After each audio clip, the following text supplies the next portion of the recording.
Craven Arms was a challenge to us because it was a very different experience to lots of other places where we've worked, or at least we thought it might be a different experience.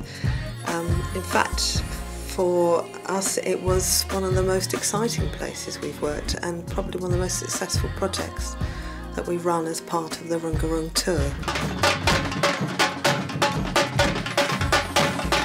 It felt like it could be fantastic and that everybody would go away and say that was fantastic and we loved it and when are we doing it again, can we have it next week, you know. And you thought, please let me be right, please let our belief not have been misplaced. Something which is so familiar as your local streets, your local park, becomes somewhere that is fantastical or strange or something different. And what it also does through projects like this is you can actually get people to work together on something where they have never had anything to do with each other before.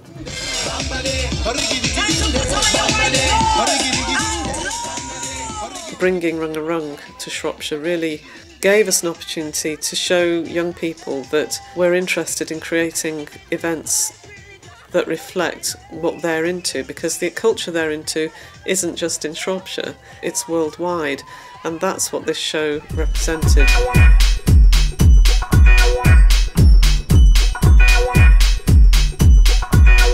Well, we got involved in the Runga Rung project because we all go to Craven Arms Girls Club, and usually we just like lay around here and do nothing, but we had like some people from Runga Rung come down. It was different, wasn't it? Yeah. And like it was something different to do, like instead of sitting on a skate park all day, and we like really got involved with it even though we weren't going to do it in the first place, and now we're like really glad that we did. It was fun. Yeah, it was really we'd love fun to do it again. So we like come like the day bore, wasn't it, to see the people that run the Runga Rung, and we just didn't think that we'd fit in because our costumes really didn't want to do it. Our costumes were quite weird, but in the end it was just we saw other people like that were actually in the performance, and we just fitted in so well, and it was so fun, wasn't it? Yeah.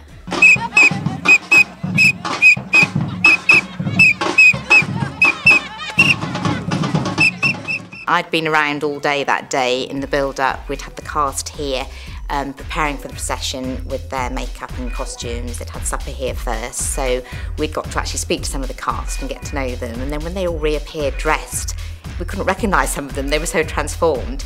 And then the public started arriving. You could feel the excitement building up because they spotted the elephant lurking in the corner of the field. And then as it gradually got darker and the fire people started the procession to get the elephant coming, some of the photographs that were captured captures that awe in their faces, especially the children, the wonderment that was happening. And it was great fun to be involved in that.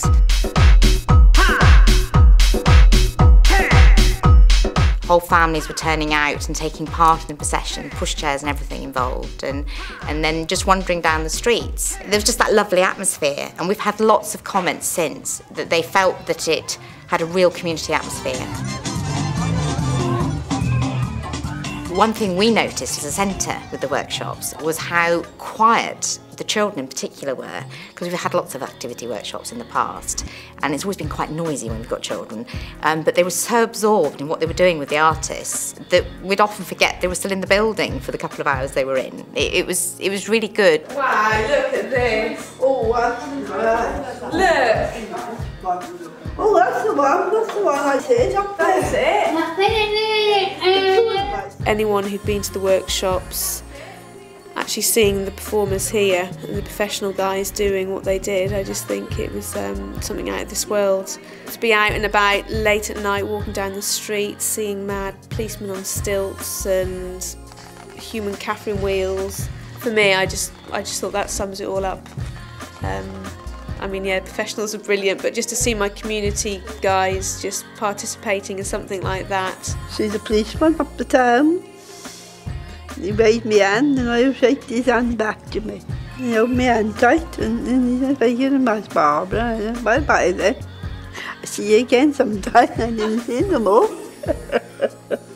It's brought our after-school art club we do with Janice, that that was a small group that was dying down, and through Runga Rung and seeing, you know, loads of wacky art stuff being made, children are like, oh, art stuff does happen at the community centre, so, you know, they'll just pop along now and just come to the art club, or just children just walk in now and see what's happening in this weekend or during the half term.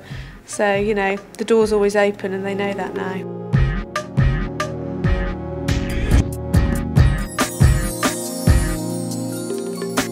Yes, we were there, and it was fantastic. It was really good night for the children. And we said as well, as a community, it was nice that it was here, because very often things like this happen in Ludlow. So it was nice that it happened in the Arms and our kids could get involved with it. We had printed quite a lot of feedback cards, pointed them out to everybody and wanted people to fill them in then and there. And one of the questions was, how could we make it better? And so many people just went, you couldn't, impossible, was perfect. I think some of them said best thing ever in Craven Arms, or even just best thing I've ever seen. Good a night we've had out, me and the missus, for a few years. It was lovely, yeah. So we couldn't fault it, and all the people we talked to, we never heard anybody fault it at all.